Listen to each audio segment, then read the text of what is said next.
Hello friends, स्वागत है आपका मेरे इस YouTube channel RK education arena पे। तो फ्रेंड्स, आज का हमारा topic types of chemical reaction है। Types of chemical reaction. तो फ्रेंड्स, सबसे पहले हम जानेंगे कि कितने टाइप्स के केमिकल रिएक्शंस होते हैं और कौन कौन होते हैं। उसके बाद एक एक करके उसके बारे में पढ़ेंगे। तो सबसे पहला केमिकल रिएक्शन हमारा क्या है? कॉम्बिनेशन और सिंथेसिस रिएक्शन। सबसे पहला हमारा क्या होगा? कॉम्बिनेशन और सिंथेसिस रिएक्शन। ठीक है फ्रेंड्स, अब इस कॉम्बिनेशन और सिंथेसिस रिएक्शन को हिंदी में क्या कहते हैं? तो या इसे कहते हैं संयोजन या संश्लेषित अभिक्रिया, यानी कि दो या अधिक तत्व या यौगिक मिलकर एक नए पदार्थ का निर्माण करते हैं। वो सब बाद में देखेंगे, पहले नाम देखते हैं फ्रेंड्स। दूसरा रिएक्शन हमारा है डिकम्पोजिशन रिएक्शन।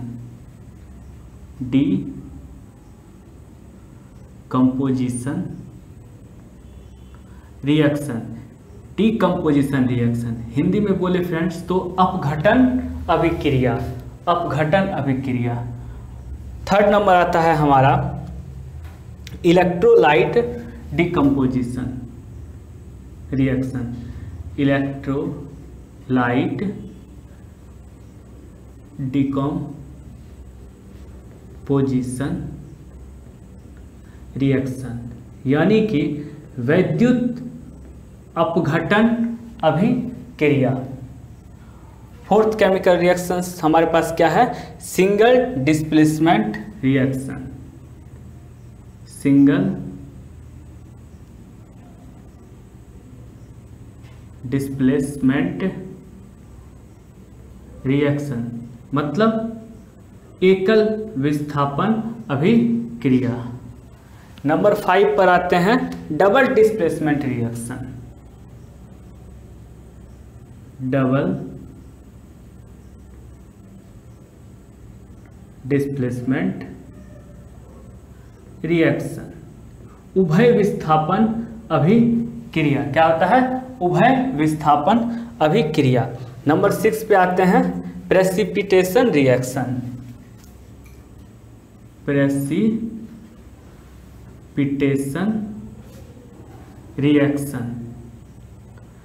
ये होता है फ्रेंड्स अवक्षेपण अभिक्रिया।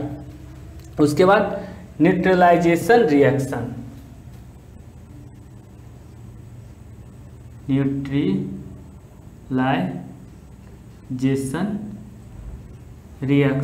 हिंदी में इसको उदासीनीकरण अभिक्रिया कहते हैं।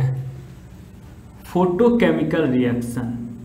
8th photochemical reaction. Photochemical reaction को फ्रेंड्स क्या कहते हैं? प्रकाश रासायनिक अभिक्रिया। और लास्ट हमारा जो है केमिकल रिएक्शन वह क्या है? Oxidation reduction reaction. बहुत ही इंपॉर्टेंट है। वैसे तो इंपॉर्टेंट फ्रेंड्स सभी है। Oxidation reduction reaction. तो फ्रेंड्स, ये हैं हमारे टाइप्स ऑफ केमिकल रिएक्शंस जिनके बारे में हमें पढ़ना है। तो फ्रेंड्स, आज हम स्टार्ट करेंगे। सबसे पहले पढ़ेंगे कॉम्बिनेशन और सिंथेसिस रिएक्शन, यानी कि फर्स्ट कॉम्बिनेशन और सिंथेसिस रिएक्शन के बारे में। तो फ्रेंड्स, ये कॉम्बिनेशन और सिंथेसिस रिएक्शन क्या होता है? ये होता है जब दो या दो से अधिक एलिमेंट या कंपाउंड, यानी कि दो या दो से अधिक तत्व और यौगिक आपस में मिलकर एक नए कंपाउंड का निर्माण करते हैं। और क्या होता है? वो जो नया कंपाउंड हमारा बनता है उसका जो प्रॉपर्टी होती है, उसकी जो गुण होती है, वह पहले वाले जिनसे मिलकर वह बना है, यानी कि हमारा रिएक्टेंट जो होता है उससे भिन्न होती है, उससे अलग होती है। फॉर एग्जाम्पल के लिए मैं ले लूँ कार्बन और ऑक्सीजन। कार्बन भी एक एलिमेंट है, ऑक्सीजन भी एक एलिमेंट है। कार्बन भी एक एलिमेंट है और ऑक्सीजन भी एक एलिमेंट है। अगर इन दोनों को, जैसा कि हमारा नाम है कॉम्बिनेशन रिएक्शन, जैसा कि हमारा नाम है कॉम्बिनेशन रिएक्शन, इन दोनों को ऐड किया जाए तो ये क्या बनाएंगे फ्रेंड्स? ये बनाएंगे CO2, यानी कि हमारा कार्बन डाइऑक्साइड गैस बनाएंगे। ठीक है फ्रेंड्स, तो इसमें क्या हो रहा है, दो एलिमेंट मिलके एक कंपाउंड बना रहे हैं और ये कार्बन डाइऑक्साइड जो बना, इसका गुण, इसकी प्रॉपर्टीज, ये ऑक्सीजन और ये कार्बन इन दोनों से भिन्न है, बिल्कुल भी भिन्न है। कार्बन फ्रेंड्स हर एक पदार्थ में, हर एक मैटर में कार्बन उपस्थित है। ऑक्सीजन का अलग काम है, यह कंबस्चन के लिए जरूरी होता है, दहन के लिए जरूरी होता है, हमारे सांस लेने के लिए जरूरी है। लेकिन यहाँ पे ऑक्सीजन, कार्बन डाइऑक्साइड, यह इसके गुण इससे अलग हैं, इसको हम सांस में नहीं ले सकते हैं, इसको छोड़ते हैं क्योंकि ये हमारे लिए हानिकारक है। चलिए फ्रेंड्स एक और एग्जांपल लेते हैं। 2Mg प्लस O2 मिलके क्या बना, 2MgO। यहाँ पे मैं जो एग्जांपल ले रहा हूँ फ्रेंड्स, उसके जो केमिकल बैलेंस इक्वेशन जो है वह इक्वेशन बैलेंस में ले रहा हूँ, वो इक्वेशन में क्या कर रहा हूँ, बैलेंस ले रहा हूँ। अब क्या करेंगे फ्रेंड्स कि ये जो हमारा मैग्नीशियम है, इसको ऑक्सीजन बोलें या एयर बोलें, इसके साथ जब मिलाएंगे और इसके साथ मिला के जब इसको जलाएंगे, इसको फायर करेंगे, तो हमारा क्या बन के आएगा, मैग्नीशियम ऑक्साइड बन के आएगा। यानी कि मैग्नीशियम का ऑक्सीजन के साथ अभिक्रिया करने पर हमारा मैग्नीशियम ऑक्साइड बन के आता है।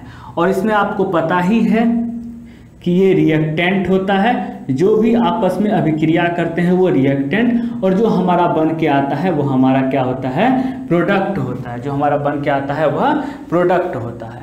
तो ये था हमारा पहला रासायनिक अभिक्रिया, जो कि बहुत ही सिंपल था, कॉम्बिनेशन। अब आते हैं फ्रेंड्स दूसरे केमिकल रिएक्शंस के बारे में। दूसरा केमिकल रिएक्शन हमारा क्या है फ्रेंड्स, डीकम्पोजिशन रिएक्शन, यानी कि अपघटन अभिक्रिया। अब डीकम्पोजिशन का मतलब क्या हुआ, कंपोजिशन मतलब हुआ कि दो नए पदार्थ को जोड़कर एक अन्य नए पदार्थ, अन्य कंपाउंड को बनाना। और डीकम्पोजिशन का मतलब क्या हुआ कि एक बड़े कंपाउंड को तोड़कर दो अलग अलग कंपाउंड बनाना। एक बड़े से कंपाउंड को तोड़कर हम क्या करेंगे, दो छोटे छोटे अलग कंपाउंड बनाएंगे। ठीक है, तो इसका एग्जांपल देखते हैं फ्रेंड्स। मैं लेता हूं कैल्शियम कार्बोनेट, जिसका फॉर्मूला होता है CaCO3। CaCO3 फ्रेंड्स किसका फॉर्मूला होता है, कैल्शियम कार्बोनेट का। जब कैल्शियम कार्बोनेट को हम गर्म करेंगे, कैल्शियम कार्बोनेट को हम गर्म करेंगे तो यह दो भागों में टूट जाएगा। एक टूट जाएगा ये CaO यानी कि कैल्शियम ऑक्साइड, और साथ में कार्बन डाइऑक्साइड गैस हमें देगा। कार्बन डाइऑक्साइड हमें गैस देगा। कोई भी गैस जब देता है तो उसके ऊपर ये एरो का चिन्ह साइड में हम इसलिए लगा देते हैं कि वह इस गैस को मुक्त कर रहा है अपनी अभिक्रिया में। तो इसने क्या दिया, कैल्शियम ऑक्साइड हमें दिया और साथ में कार्बन डाइऑक्साइड दिया। और कैल्शियम ऑक्साइड को ही हम क्या कहते हैं फ्रेंड्स, कली चूना कहते हैं। क्या कहते हैं, कली चूना, जिसे क्विक लाइम आप लोग कहते हैं, इंग्लिश में बोले तो क्विक लाइम।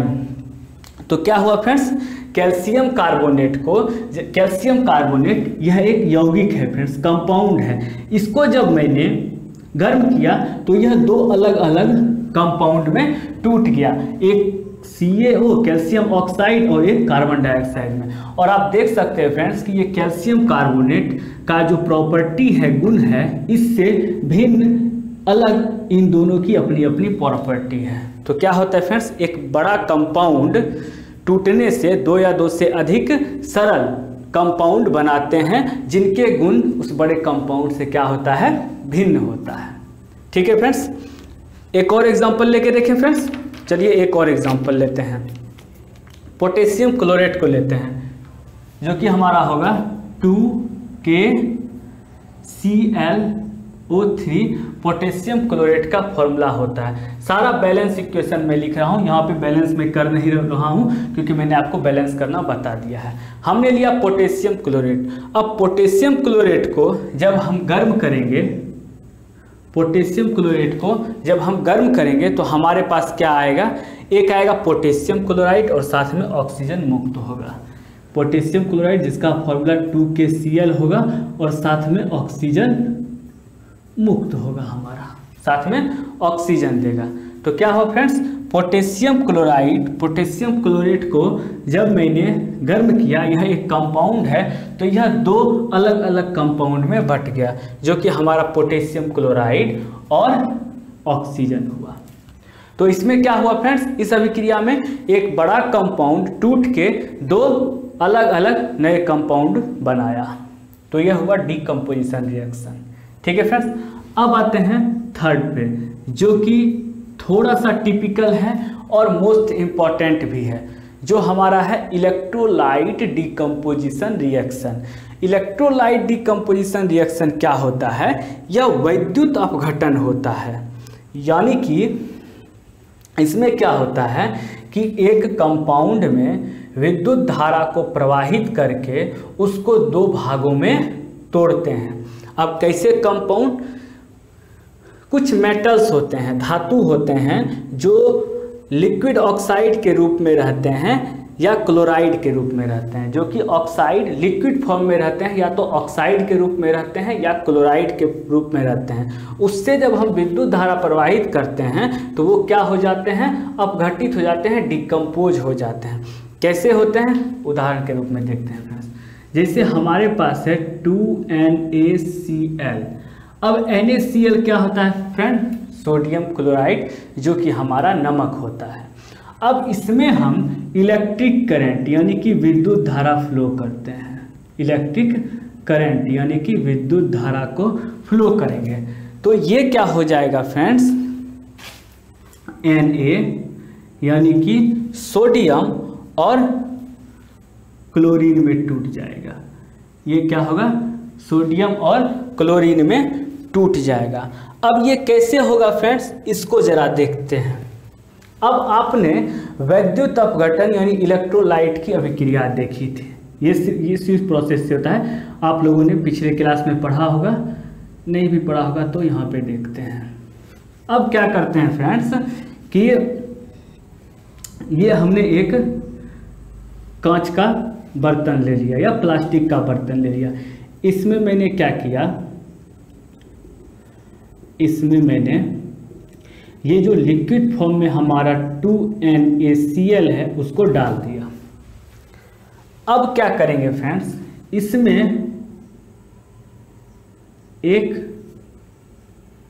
कैथोड का रॉड डालेंगे, और कैथोड का रॉड क्या होता है फ्रेंड्स, निगेटिव चार्ज का होता है। कैथोड के रॉड पे निगेटिव चार्ज होता है। हमने एक कैथोड का रॉड डाल दिया, इसमें एक और रॉड डालेंगे जो कि हमारा होता है एनोड का, जो कि होता है एनोड का, और एनोड के रॉड पे क्या चार्ज होता है, पॉजिटिव चार्ज होता है।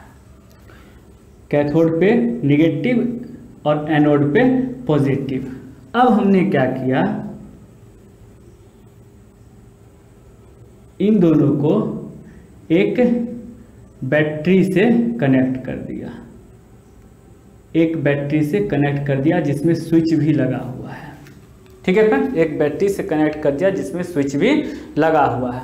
अब क्या होगा कि जैसे ही इलेक्ट्रिक करंट इसमें फ्लो होगी, यानी कि विद्युत धारा इसमें प्रवाहित होगी, क्या होगा फ्रेंड्स, ये Na और Cl दोनों अलग हो जाएंगे।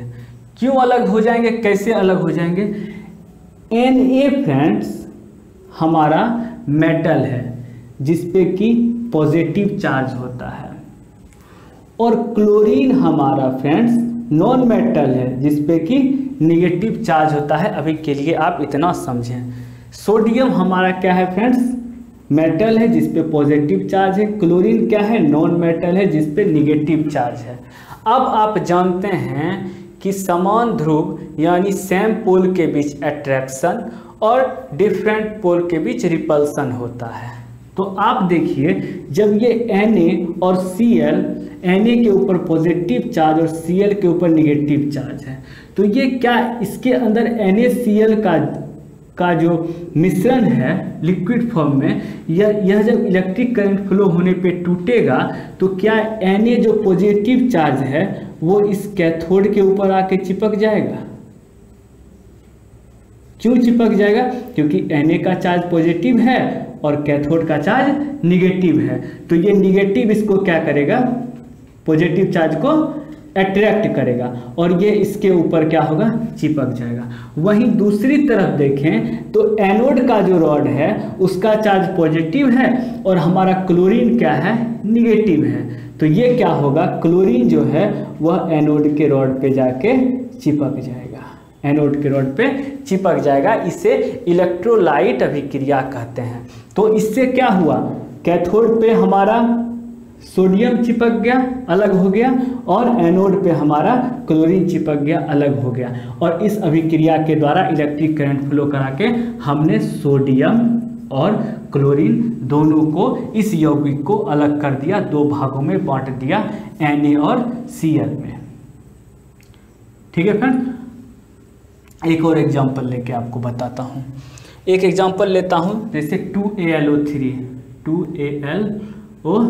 लेता हूँ, Al2O3 है फ्रेंड्स, 2Al2O3, इसमें भी मैंने इलेक्ट्रिक करंट फ्लो किया, इलेक्ट्रिक करंट क्या किया, फ्लो किया। तो यह क्या हुआ फ्रेंड्स कि 4Al + 3O2 में बट गया, 4Al + 3O2 में बट गया। अब फ्रेंड्स यहाँ पे एल्युमिनियम क्या है, एक मेटल है यानी कि धातु है, तो इस पे पॉजिटिव चार्ज होगा। ऑक्सीजन क्या है फ्रेंड्स, हमारा एक अक्रिय गैस है, इनर्ट गैस है, जिस पे निगेटिव चार्ज होगा। अब क्या होगा, इसमें जब फ्रेंड्स इसी विधि से जब मैं इसमें इलेक्ट्रिक करंट फ्लो करवाऊंगा इस मिश्रण में, तो क्या होगा फ्रेंड्स, ये एनोड है निगेटिव, ये कैथोड है निगेटिव और एनोड है पॉजिटिव, और इसमें हमारा किस चीज़ का कंपाउंड डाला गया है, लिक्विड फॉर्म में कंपाउंड है, तो वो है Al2O3 का, यानी कि एल्युमिनियम ऑक्साइड का। अब क्या होगा, एल्युमिनियम जिसपे कि पॉजिटिव चार्ज है और ऑक्सीजन जिसपे कि निगेटिव चार्ज है, तो यह कैथोड जो निगेटिव है वह एल्युमिनियम पॉजिटिव को अट्रैक्ट करेगा और यह इस पे जाके चिपक जाएगा, और यह पॉजिटिव एनोड जो है वह ऑक्सीजन को अट्रैक्ट करेगा और इस पे जाके चिपक जाएगा, और हमारा एल्युमिनियम और ऑक्सीजन दोनों क्या होगा, दो भागों में बट जाएगा। तो हमें लगता है फ्रेंड्स कि आपको ये 3 केमिकल रिएक्शन जिसके बारे में हमने बताया समझ में आ गया होगा। धीरे धीरे आराम से करेंगे, थोड़ा इस पे सोचिए, इसको दोबारा देखिए नहीं समझ में आए, और इतना को ही कंप्लीट कीजिए। अब आगे के जो रिएक्शंस हैं उसको आगे की क्लास में हम करेंगे। ठीक है फ्रेंड्स, तो वीडियो अच्छा लगे तो लाइक कीजिए, शेयर कीजिए, सब्सक्राइब कीजिए। Thank you very much.